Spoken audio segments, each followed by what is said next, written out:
Bakit nga ba ako lumantad? Okay lang po sa akin na ako na ang pinakamasamang tao sa paningin nyo. Homewrecker, kabit, mistress, lahat na ng adjective na nagamit nyo, tanggap ko po. Minado po ako, tao lang ako. Kakamali, sasaktan. Pero imbis na iiyak ko, pinapakita ko sa anak ko na kaya ko siyang ipagtanggol. 15 years, nanahimik na rin lang. Naman ako bakit kailangan ko pang ipangalandakan sa buong mundo na may anak ako kay Kiko. Sa lahat ng hindi nakakaalam, iisa-isahin ko po sa inyo. Sabi nyo, planado ang paglantad naming mag-ina, gusto lang sumikat at ginagamit ang pangalan ni Kiko para magkapangalan. Natakbo ako sa barangay elections, pampondo para sa pagtakbo. Hindi po totoo yun. Lahat po ng nasaktan sa pamilya po ni Kiko. Hihingi po ako ng dispensa sa lahat ng kabuluhang to. Hindi ko po pinagmamalaki ang naging pagkakasala ko, pero tao lang po ako. Hindi ako perpekto. Hindi po ako magpe-pretend ng kung ano-ano ang ayon sa gusto ng mga mapanghusgang tao. Kung mali man po ang paglangtad namin mag-ina, I'm sorry. Sa mga nagdaang araw, hindi maiiwasan na pag-usapan ang mga pahayag ni Abigail Wright tungkol sa kanyang naging relasyon kay Kiko Magalona. Paano kaya magiging epekto ang mga pahayag ni Abigail Wright sa buhay ni Francesca? Ano kaya ang reaction ng mga netizens at lalong-lalo na sa pamilyang Magalona? Tara alamin natin ang buong detalye, panoorin ang buong video. Kumusta mga idol? Mayroon naman tayong bagong chika sa inyo. Bago yan, welcome sa channel ni Mr. JV. Ayon sa kanya, hindi na raw niya matiis ang mga masasakit na salita na natatanggap nila mag-ina, lalo na para sa kanilang anak na si Francesca. Nagulat ang marami sa paglabas ng kanilang relasyon sa publiko kung saan sinabi ni Abigail na si Francesca ay bunga ng kanilang pagmamahalan. Ang reaksyon ng publiko ay hindi maiiwasang magkaiba at maraming netizens ang nagpahayag ng kanilang saloobin. Hindi raw may kakaila ni Abigail na handa sila sa mga reaksyon ng mga netizens, ngunit mayroon siyang healing sa mga netizens. Sana raw ay huwag nang idamay ang kanyang anak na si Francesca sa mga panghuhusga ng iba. Ayon sa kanya, walang kasalanan ng anak ko sa mga issue na ito.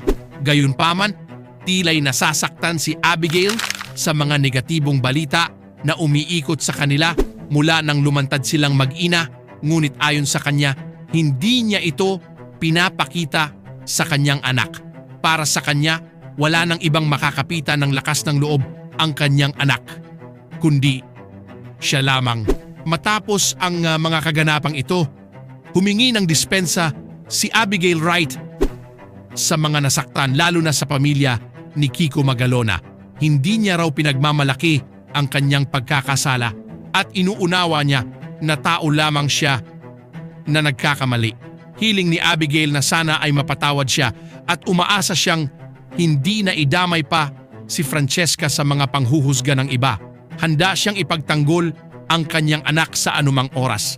Narito mga idol, ang buong statement ni Abigail Wright, tara panoorin natin. Hello universe, good evening. I'm sorry if I need to take this video for once to address all the hanging questions ng mga musga, nagpapaabot ng suporta, at higit sa lahat, yung may pangunawang malawak. Bakit nga ba ako lumantad sa ganitong pagkakataon? Madaming nag-i-invite sa akin for interview na never po akong tumanggap unless hindi relevant sa anak ko. Okay lang po sa akin na ako na ang pinakamasamang tao sa paningin nyo. Homewrecker, kabit, mistress. Lahat na ng adjective na nagamit nyo, tanggap ko po. Pero ang pinakikiusap ko lang po sana, wag naman yung anak ko.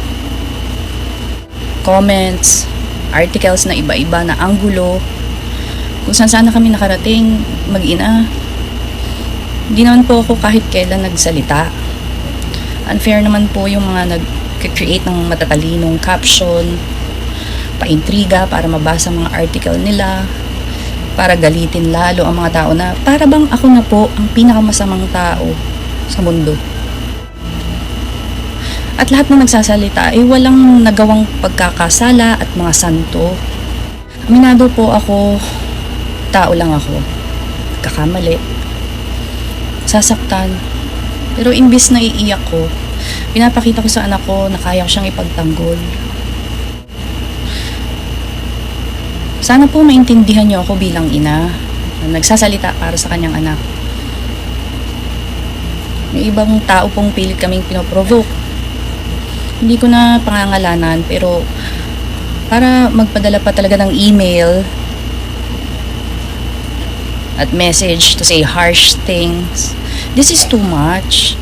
Tinatanong niyo po ako 15 years, nanahimik na rin lang naman ako bakit kailangan ko pang ipangalandakan sa buong mundo na may anak ako kay Kiko. For the record, sa lahat ng hindi nakakaalam, iisa-isahin ko po sa inyo.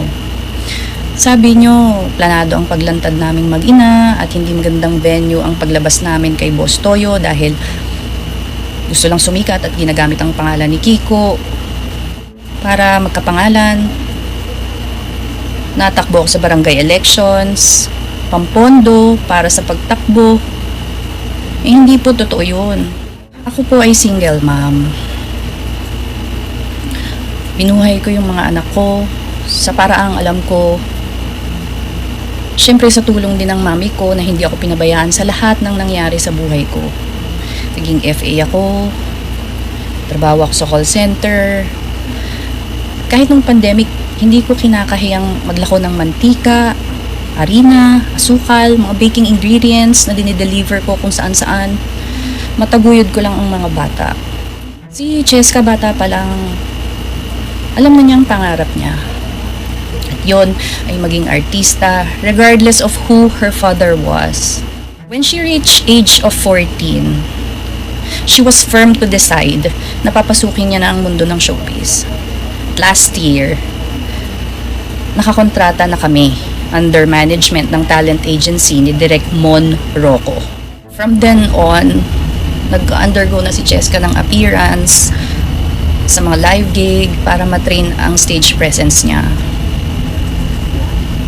Nung nakaraang bakasyon, nag-undergo na siya ng voice lesson at acting workshop pero limited pa ang session kaya continuous pa rin ang trainings and not ready yet to come out.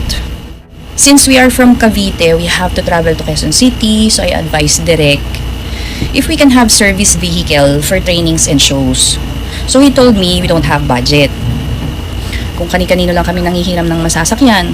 That's when I talked to Cheska if she will allow to convert funds and put the jersey to a museum to preserve para na rin to pursue career and save some as the only amount she gained from her father, and I know he would do the same to support. Diyan pumasok yung idea na i-trade sa Pinoy Pawn Star yung jersey na very sentimental sa amin. So my cousin emailed Boss Toyo that night and they responded the following day. She got call from Boss Toyo regarding the auction without mentioning why are we selling that. All he know is that that's Kiko's memorabilia. So that was Friday, as early as 8 a.m. We went there sa shop niya and was briefed na documented ang lahat ng incoming trade sa kanila. So we followed procedure same as regular clients, and what you saw on video was unscripted as accused by others, and what was asked was answered. No remorse, and what should be I ashamed of? What I said there is the story behind that jersey, and those are facts. Nothing to flaunt loud na mga kababayan, ako to. Hello, may anak kami. Reviewin niyo po yung video, nagulat talaga. sila Toyo at si Joy, hesitant pa ako ibigay ang photo namin at love note that shirt had kasi nga po, akin yun. Dinala ko lang po yun dahil nag-worry kami ng pinsan ko na baka hindi kami paniwalaan ni Boss Toyo. So, ayun na nga, nung nabayaran po kami, paglabas namin ng building, sobrang saya namin kasi hindi namin ina-expect na mabenta with that amount. Uusap pa kami, patay, baka ilabas yung pagkuha sa atin. Kaya after, diretso kami sa Loyola kasi malapit lang yun dun. In prayers and silence, pasalamat kami sa kanya. Yun ang moment na hindi ko maipaliwanag. Pero I felt Kiko led me to do that. I told him thankful si Cheska because she will follow her dreams and you're still beside her. Same day, nag-advise sa amin si Toyo na Monday daw labas ng documentation nila. Hindi po ako makatulog. Niisip ko baka mag-create ng gulo. So ayun, na-delay pa ng isang araw. Yun, ang bilis. Pagkakita ko sa phone ko, naging national issue na po ako ng buong Pilipinas. Bilis lahat ng pangyayari. Dumami puri nung una. Hanggang sa naglabasa na lahat ng emotion ng netizens. Taga ko, proud kabit, illegitimate child. Patahimikin ko ng kaluluwa ni Kiko. Napakakapal ng mukha ko.